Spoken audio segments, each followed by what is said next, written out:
இலக்கிய சுடரில் இன்று கண்ணனின் காதலி கண்ணதாசன் உரை வழங்குகிறார் பி. செல்வகதீஸ்வரன் அவர்களுக்கும் வணக்கம்.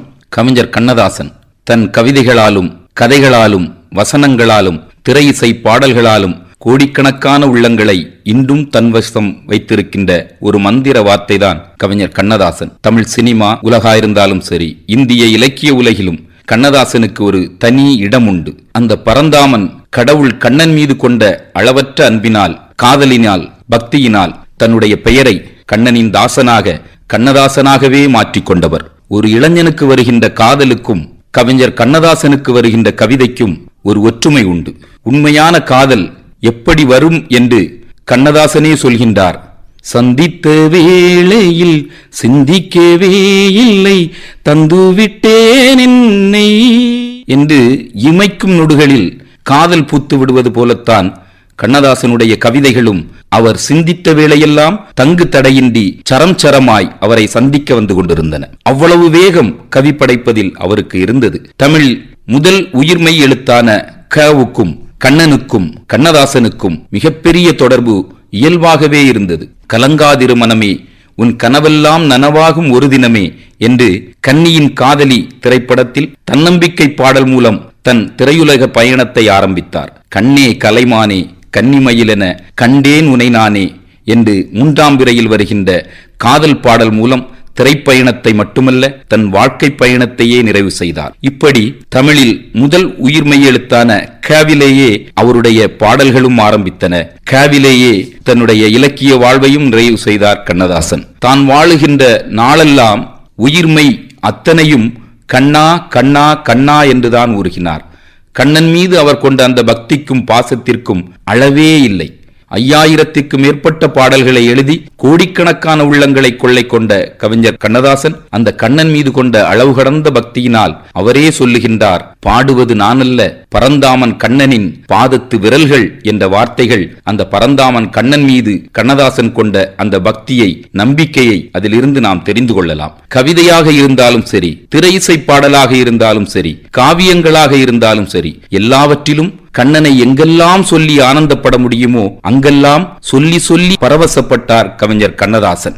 பக்தியை பாடினாலும் சரி, காதலை பாடினாலும் சரி, சோகத்தை பாடினாலும் சரி, தத்துவத்தை பாடினாலும், எதை பாடினாலும் கவியரசர் நாவில் கண்ணன் வந்து உட்கார்ந்து விடுவான். எப்படியாயினும் அங்கே கண்ணனை நுழைத்து விடுவார். காலங்களில் அவள் வசந்தம் என்று காதலை பாட வந்தவருக்குள் மாதங்களுள் அவள் மார்கழி என்ற வார்த்தை எப்படி வந்தது? மாதங்களில் நான் மார்கழியாயிருக்கின்றேன் என்று கீதையில் கண்ணன் சொன்ன வார்த்தைகள் தானே அவை. கண்ணதாசன் ஆழ்ந்த பக்தி உணர்வு கொண்டிருந்தார் கண்ணன் மீது.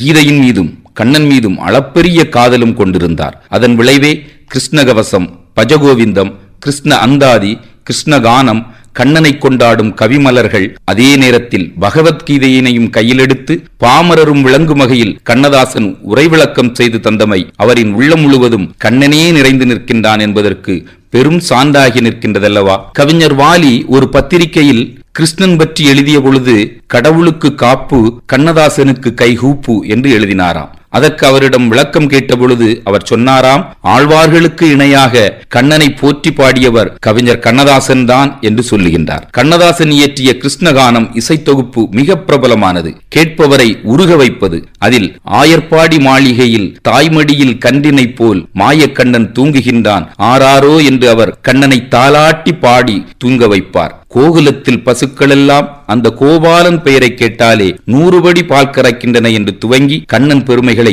பாடிக்கொண்டே இருப்பார். சகல உயிரினங்களையும் மயக்கும் கண்ணனின் வேணுகானத்தை பொழிகின்ற அந்த புல்லாங்குழலை, அதை தந்த மூங்கில்களையே பார்த்து சொல்லுவார். புல்லாங்குழல் கொடுத்த மூங்கில்களே, எங்கள் புருஷோத்தமன் புகழ் பாடுங்களே என்று அந்த புல்லாங்குழல்களுக்கே கண்ணனை புகழ்ந்து பாடுவதற்கு கட்டளையை இடுகின்றார் கவிஞர் கண்ணதாசன்.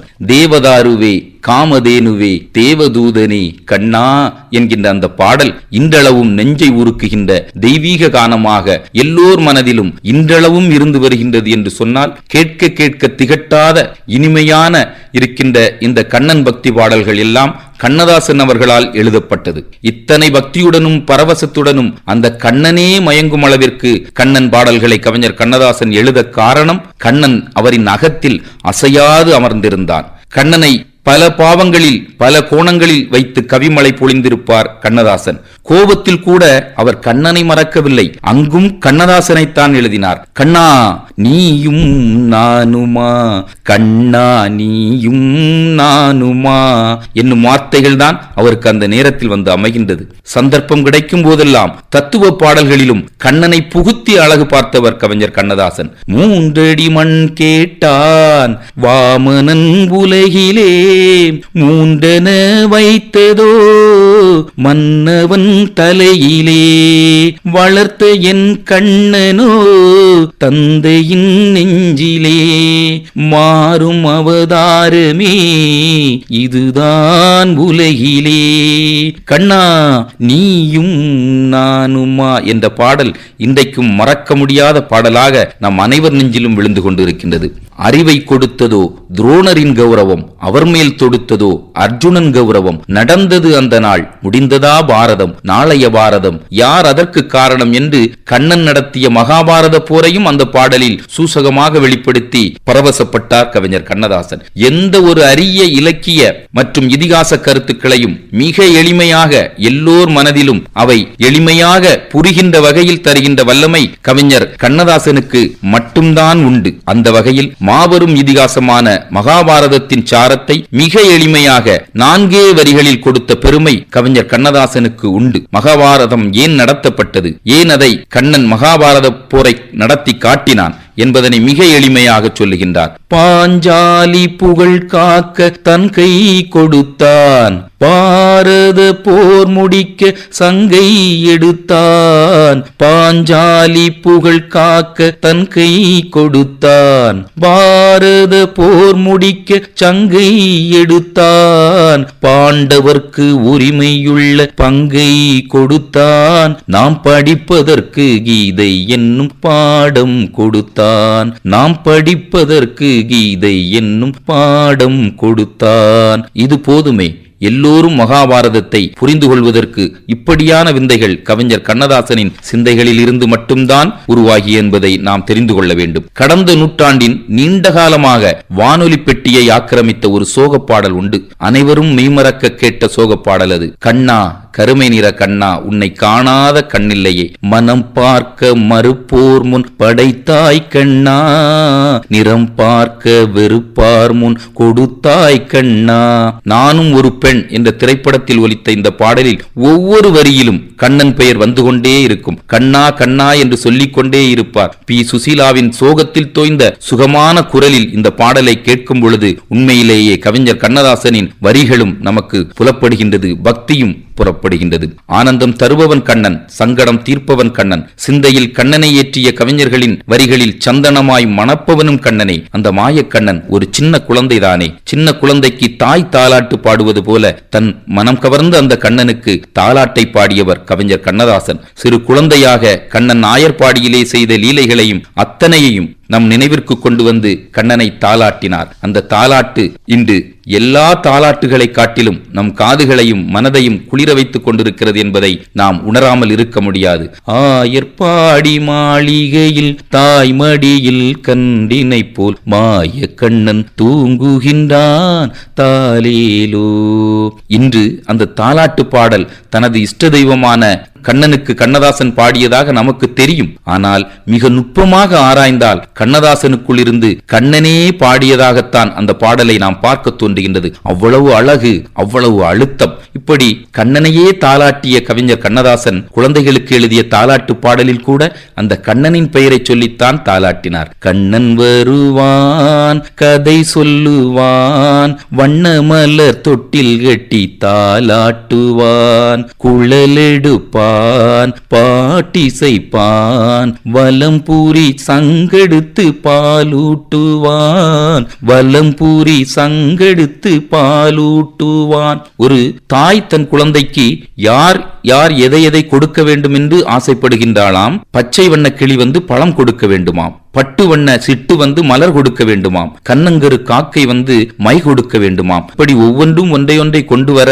கன்னத்தில் முத்தம் கொடுக்கின்ற அந்த இனிமையான நிகழ்வுக்கு மட்டும் கண்ணன் தான் வர வேண்டும் என்பதற்காக கண்ணன் மட்டும் கன்னத்திலே முத்தம் கொடுக்க முத்தம் கொடுக்க, கண்ணன் வந்து குழந்தைக்கு முத்தமிட வேண்டும் என்று ஒரு தாய் ஆசைப்பட்டு தாலாட்டுவதாக அந்த பாடலை தருகின்றார். இப்படி தாலாட்டு, பக்தி, காதல் எல்லாவற்றிலும் கண்ணனை சேர்த்து கொண்ட கண்ணதாசன் தத்துவ பாடலிலும் கூட கண்ணனை அவர் மறக்கவில்லை. பாஞ்சாலி உன்னிடம் சேலை கேட்டால், அந்த பார்த்தனவன் உன்னிடம் கீதை கேட்டான், நான் இருக்கும் நிலையில் உன்னை என்ன கேட்பேன், இந்த நன்மை செய்து துன்பம் வாங்கும் உள்ளம் கேட்பேன், ஆட்டுவித்தால் யாரொருவர் ஆடாதாரே கண்ணா, ஆசையென்னும் தொட்டிலே ஆடாதாரே கண்ணா என்று தன்னுடைய அனுபவங்களின் சாரை நமக்கு அளிக்கிறார். உள்ளத்திலே உள்ளதுதான் உலகம் கண்ணா, அதை உணர்ந்து கொண்டால் துன்பம் எல்லாம் விலகும் கண்ணா என்று தன்னுடைய சோகத்தில் பிறக்கின்ற தத்துவத்திலும் கண்ணனை துணக்கலைத்துக் கொண்டார். நம் உள்ளம் எத்தனை உயரமோ அத்தனை உயரம்தான் உலகில் நமக்கு கிடைக்கும் ஏற்றமும் வாழ்வும் என்பதை அந்த பாடல் மூலம் நமக்கு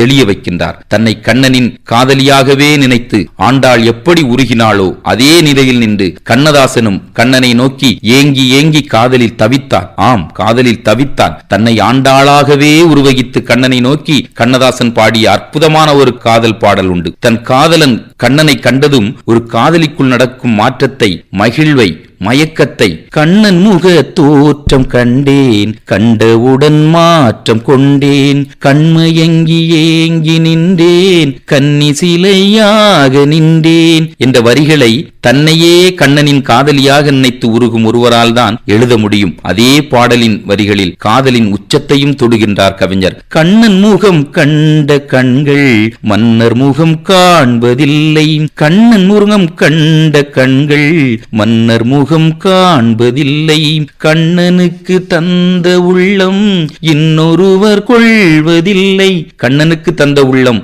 இன்னொருவர் கொள்வதில்லை என்று தன்னையே கண்ணனுக்கு அர்ப்பணித்த ஆண்டாளுக்கும் கண்ணதாசனுக்கும் ஒரே ஒரு வித்தியாசம்தான்.